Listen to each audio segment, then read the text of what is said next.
کی طرح سے اگر کوئی بیوی، اگر کوئی خاتون ہے، اگر کوئی مومنہ کہتی میں امام علی کو مانتی ہوں، بی بی فاطمہ زہرا کو مانتی ہوں، اور سر پہ حجاب کرتی نہیں، دوپٹہ صحیح رکھتی نہیں، صلوات پڑھی محمد و آل محمد، تو وہ بھی زبانی نعرے لگا رہی ہے، آئیڈیل اس کا کوئی اور ہے۔ بی بی فاطمہ زہرا سلام اللہ علیہا کو جس نے آئیڈیل نہیں بنایا،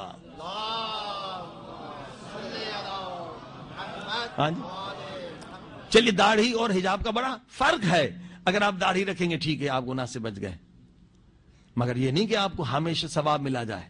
اللہ نے خواتین کو زیادہ انعام دیا ہے، اگر خاتون نامحرم کے سامنے حجاب میں رہے، جتنی دیر وہ حجاب میں رہے اتنی دیر اس کا وقت عبادت میں لکھا جاتا ہے۔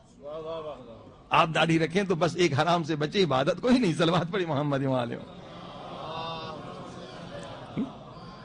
یہ اور زیادہ ان کے لیے فائدہ ہے، مثلا دیور گھر میں وہ بھی نامحرم ہے، یعنی اب یہ بہت سارے لوگوں کو یہ بھی پتا نہیں کہ نامحرم کون ہے، یعنی جب لڑکی بالغ تھی نا، جس سے شادی ہو سکتی تھی وہ نامحرم ہے، جس سے شادی اصلاً ہو ہی نہیں سکتی یعنی شادی سے پہلے، تو وہ جو ہے جن سے شادی نہیں ہو سکتی اس سے، یہ چچا ہے ماموں، اس سے حجاب نہیں کرنا۔ بھائی جن سے شادی ہو سکتی ہے ان سے حجاب جو ہے واجب ہے، تو جتنی دیر خاتون حجاب میں رہے گی تو کیا ہوگا، وہ ٹائم عبادت میں لکھا جائے گا۔ اور حجاب واجب کوئی مشکل نہیں ہے، بالوں کو چھپائے، ڈھیلا لباس ہو، ہاتھوں کو ظاہر کر سکتی ہے، چہرے کو ظاہر کر سکتی ہے، البتہ اکثر علماء کہتے ہیں پاؤں پر بھی جراب ہونا چاہیے۔ اب آپ نے دیکھا بس اتنی سی زحمت ہوگی، اگر 5 گھنٹے وہ حجاب میں رہتی ہے، جاب کرنے جاتی ہے، حجاب میں رہتی ہے، تو کیا ہوگا، وہ 5 گھنٹے اس کا عبادت میں لکھا جائے گا۔ صلوات پڑھی محمد۔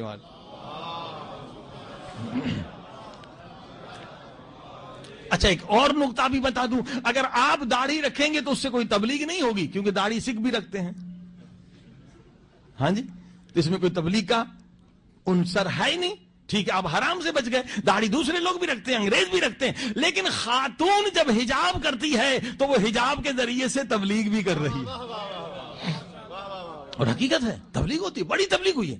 ٹورنٹو میں ہمارے دوست ہیں، انجینئر ہیں، موسوی صاحب، ان کی بچی جو سید شادی تھی ماشاءاللہ، جب 13 برس کی ہو گئی، کہا بیٹی اب تجھ پہ حجاب واجب ہے، چلی گئی۔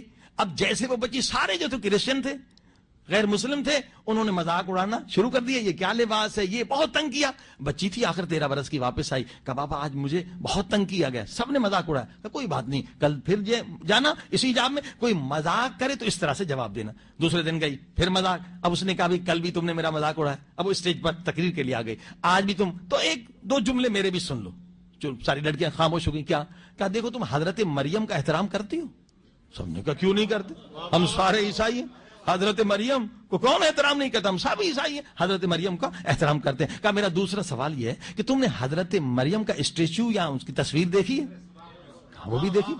کہا تم نے دیکھی ہے اس کا احترام؟ کہاں دیکھی ہے، کیونکہ وہ لوگ تصویر بھی بناتے ہیں، اسٹیچو بناتے ہیں، کہ حضرت مریم کی تصویر دیکھی؟ کہاں۔ کہا میرا آخری سوال یہ ہے کہ حضرت مریم کا لباس مجھ جیسا ہے یا تم جیسا ہے؟ صلوات پڑھیے محمد و آل محمد۔ اکیلی مسلمان بچی سید زادی نے پورے کلاس میں تبلیغ کر لی، بس یہ چھوٹی تقریر کر کے اتری تو خود یہ کہتی ہے سید زادی کہ ایک کرسچن بچی آگے بڑھی، کہنے لگی کہ آج تو آپ نے میرا دل کا مشکلی، جو میری مشکل تھی، یعنی روان شناسی کے اعتبار سائیکولوجیکلی میں ایک پرابلم میں تھی، آپ نے وہ حل کر دی۔ کہا وہ کیا؟ کہا میں جب آتی تھی اسکول بس میں تو ظاہر ہے میرا لباس ایسا ہوتا تھا، میری ٹانگیں ننگی ہوتی تھی، تو مرد جو ہے وحشی حیوانوں کی طرح گھور گھور کے میری ٹانگوں کو دیکھتے تھے، مجھے بڑا غصہ آتا تھا کہ ان کی آنکھیں نکال دوں، کیونکہ یہ فطرت میں انسان کے شرم ہے۔